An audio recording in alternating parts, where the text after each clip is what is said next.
જાતિનું પ્રમાણપત્ર ન મળતા શિક્ષણનો બહિષ્કાર. ખાનપુર તાલુકાની પ્રાથમિક શાળામાં બાળકોની નહીવત હાજરી. આદિવાસી સમાજના લોકો દ્વારા શાળાના આચાર્યને લેખિત જાણ કરાઈ. જાતિનું પ્રમાણપત્ર ન મળે ત્યાં સુધી બાળકોને શાળાએ ન મોકલવાની ચીમકી.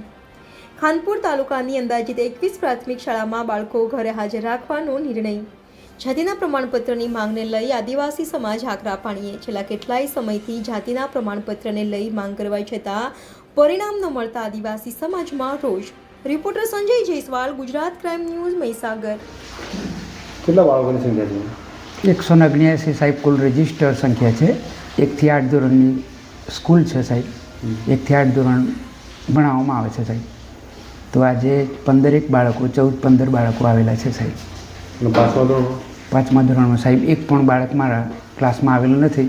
બેન રજા ઉપર છે એટલે હું આજે ધોરણ સંભાળતો સાહેબ. અને 3 થી 5નું ગણિત અને અંગ્રેજી લઉં છું. શું કારણ છે નામ? ગઈકાલે સાહેબ વાલીઓ 4 વાગે આવેલા અને એ બધા મળીને અમને મૌખિક કહ્યા પછી અમને લેખિત આજે સહીઓવાળું આવેદનપત્ર આપેલું કે શાળામાં બાળકો મોકલવા નથી.